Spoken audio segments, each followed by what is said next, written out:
माननीय अध्यक्ष जी, शोर शराबा कर इतने बड़े वाकया को छिपाया नहीं जा सकता। विपक्ष के नेताजी ने कैटेगोरिकली कहा है कि जो अपने आप को हिंदू कहते हैं वो हिंसा करते हैं। मैं फिर से रिपीट करना चाहता हूं, उनका वाक्य था, जो अपने आप को हिंदू कहते हैं वो हिंसा की बात करते हैं, हिंसा करते हैं। मान्यवर, इस देश में शायद इनको मालूम नहीं है, करोड़ों लोग अपने आप को गर्व से हिंदू कहते हैं, गर्व से हिंदू कहते हैं। क्या वो सभी लोग हिंसा की बात करते हैं, हिंसा करते हैं? हिंसा की भावना को किसी धर्म के साथ जोड़ना और इस सदन में और संवैधानिक पद पर बैठे हुए व्यक्ति ने, मैं मानता हूं मान्यवर, उन्होंने इसकी माफी मांगनी चाहिए। मान्यवर, मैं उनको एक गुजारिश भी करना चाहता हूं कि इस्लाम में अभय मुद्रा, इस पर इस्लाम के विद्वानों का मत एक बार वो ले ले। गुरु नानक साहब की अभय मुद्रा पर SGPC का मत वो ले ले। और मान्यवर, अभय की बात तो इनको करने का कोई अधिकार नहीं है। आपातकाल में पूरे देश को इन्होंने भयभीत करा है, लाखों लोगों को जेल में डाला और आतंक, वैचारिक आतंक अगर कभी था, वैचारिक आतंक कभी था तो आपातकाल के वक्त था। और मान्यवर,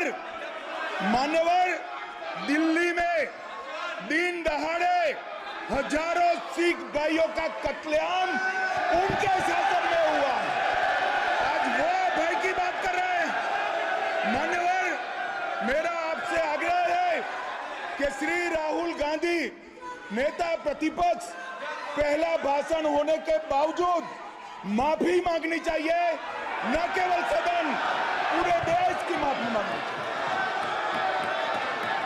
कम से कम प्रतिपक्ष के नेता को बोलते समय ध्यान रखना चाहिए। मैं इसको सीरियस तरीके से देखूंगा।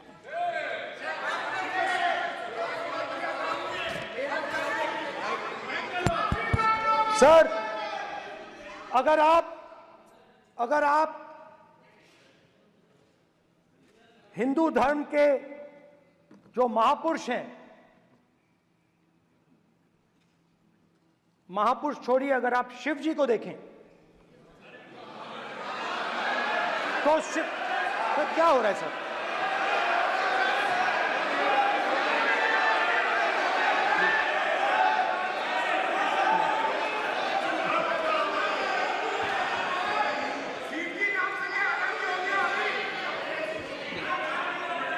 अगर आप शिव जी को देखें तो उनकी इमेज से आपको पता लगता है कि हिंदू डर नहीं फैला सकता, हिंदू हिंसा नहीं फैला सकता, हिंदू नफरत नहीं फैला सकता।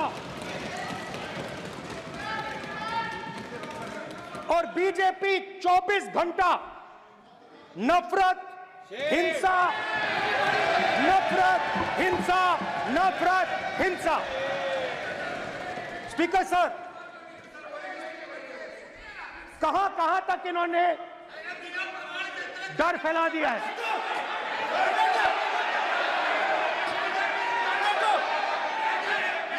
प्लीज सर, कहां तक इन लोगों ने डर फैला दिया? मैं आपको अयोध्या से शुरू करता हूं। सर नमस्कार। अयोध्या ने आपको मैसेज भेजा, अयोध्या ने राम भगवान, मेरा व्यवस्था का सवाल है।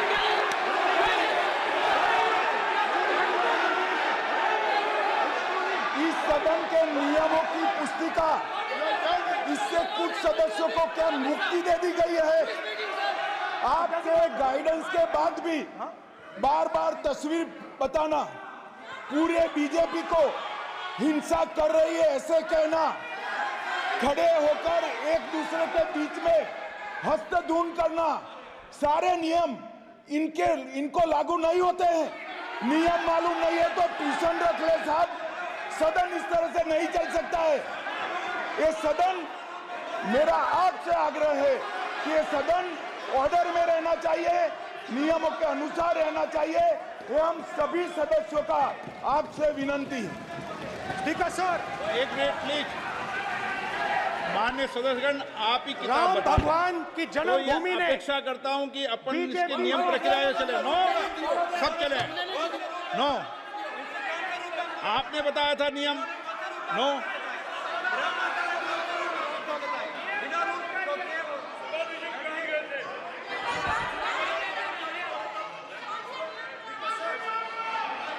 माइक दीजिए सर। हाँ सर, मेरा सवाल है सर, इस माइक का कंट्रोलर किसके हाथ में? प्लीज बैठिए, बैठिए, बैठिए। सर, ये ऑफ होता है, प्लीज बीच माने में ऑफ हो बैठिए, जाता है। प्लीज। ये बार कई बार विषय उठ गई और बहुत गंभीर, और माननीय सदस्य, आप प्रतिपक्ष के नेता हैं, आप सदन के बाहर भी ये बात कहते हैं कि माइक बंद कर देते हैं। मैंने कई बार आग्रहपूर्वक किया कि आसन पर इस तरीके का आरोप नहीं लगाएं। नो, प्लीज बात सुनिए। आसन पर सभी दल के, प्लीज, आसन पर सभी दल के लोग बैठते हैं और सभी दल के लोग सभापति तालिका पे हैं, और सब जानते हैं कि एक व्यवस्था होती है, जिस भी माननीय सदस्यों को आग्रह किया जाता है बोलने का वो बोला जाता है, और जिसको आग्रह नहीं किया जाता उसका माइक चालू नहीं होता। आप बोलने के लिए खड़े, आपका माइक कभी बंद नहीं हुआ, कभी बंद नहीं हुआ। आप अगर आसन में जो भी विराज रहे हैं वो अगर आपका नाम नहीं पुकारते हैं तब माइक चालू नहीं होता।